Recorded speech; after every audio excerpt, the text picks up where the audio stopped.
Hey everybody, Will Hamilton here, and I am sitting alongside one of the best coaches in the entire world, Sven Groeneveld. Sven, thank you for being here with us. My pleasure. I'm very happy to be here. So we are going to, Sven coaches some of the top players in the world, and why don't I just read off a list, because the list is so long I had to take down some notes. You are, for the past 7 years, of course, part of the player development team for Adidas.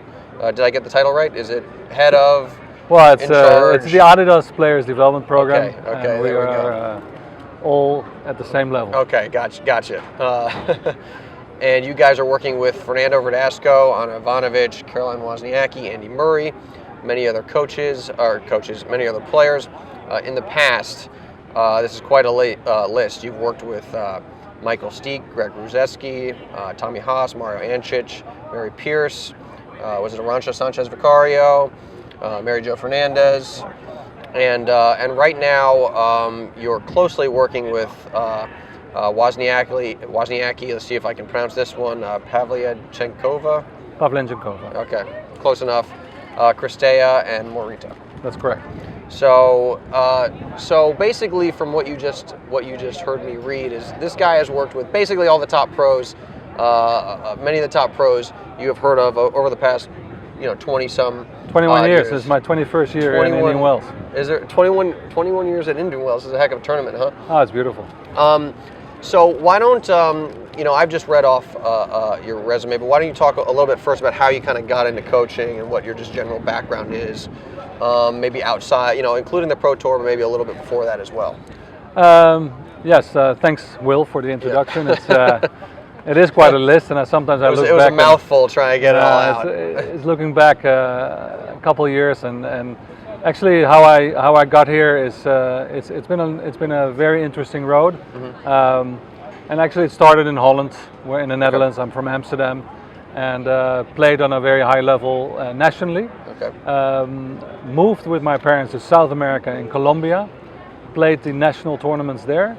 And I was recruited to go to an American university in Missouri first, at Southwest Baptist University, NAIA.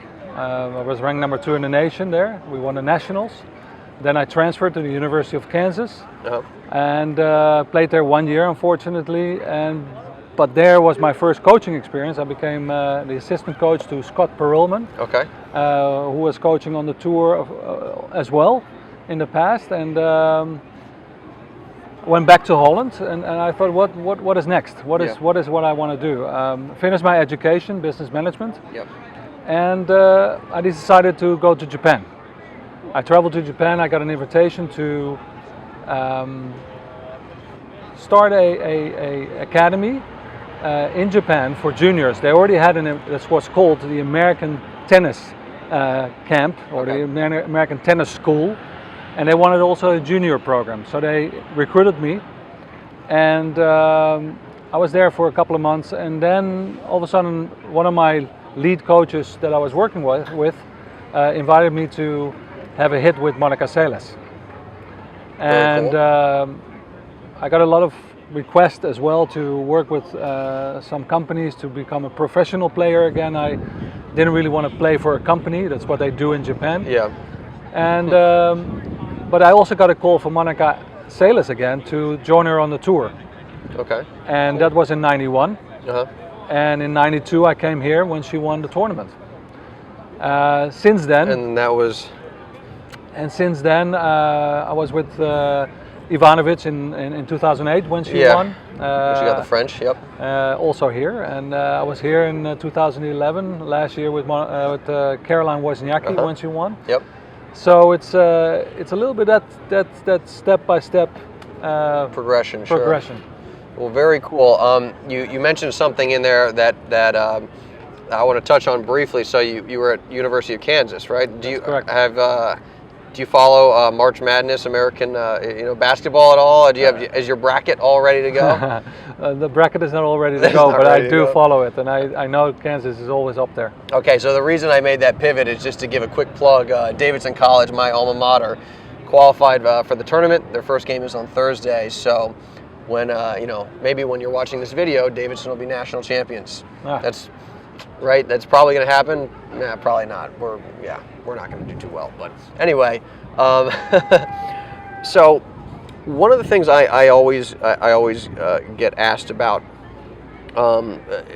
in terms of the pro game, and you're perfectly positioned to comment on that, is sort of the when everybody watches pro tennis, they very much see the strokes and what, how somebody hits the ball, but the kind of the mental end and the psychological end is not often as touched upon, and it's harder to find information about it. And we had talked several days ago about how coaches are almost psychologists to a large extent. It's not just about the technique or where to hit the ball. It's also the psychology behind the sport. So in terms of something like, let's start with like pre-match stress or the pre-match routine. What do you guys kind of focus on? How do you handle that? And what would you recommend to a recreational player out there or a coach who's trying to coach their, a junior, for example, who's got some jitters? How would you approach that? Well, I mean, obviously you have to have a clear plan. Mm-hmm. Everybody is nervous. Everybody gets a little bit of anxious emotions going into energy. Nervous energy is good. It's all good. Okay. It's all about that adrenaline coming into your So body. it's good to be nervous. It's good to be nervous. Okay. It gives you that little extra fire that you need. Only you have to obviously channel it into the right direction. That is not always easy. What happens is that naturally the body, when it does get nervous, your heart rate rises, and it rises, and then all of a sudden what actually the body wants to stop moving. So we encourage a lot feet, more. Yes, like slow cement, feet. It's cemented to the court. You're blocked. You cannot do anything. You're nervous. You should actually get that heart rate up, incredibly high. Interesting. Incredibly high. Get it up as high as you can get actually, to actually then the body goes, oh, that's okay. I can handle this heartbeat. It's just a certain way of settling the heart, and it's just a matter of telling the body it's okay to move. It's okay. You don't have to just take it easy. So that almost sounds counterintuitive in a way, because I'm sure many people out there, I'm nervous. I need to calm down. I need to almost stop moving and settle myself. So you're saying basically the exact opposite is get the heart rate up. Get a heart rate up. Get into that a little bit of a sweat. And on purpose, you have seen, Rafa. Have you seen him pre-match? He's in that locker room. He's jumping around. Well, I haven't made it into the locker room yet. You're in there, so you know. So he's in there jumping around. He's jumping around. He's got his headphone on. He's jumping around. When he gets to that court, when that coin toss goes, he is running to the baseline. He's doing that just to settle himself down as well, not just to get him pumped up. Yeah. Exactly, to settle him down. He's got nervous energy. Very interesting. And he channels us in the right direction. Because I've heard that basically an hour before the match in the locker room, he's just running all over the place and just kind of like really jazzed, because he's that's how he handles it.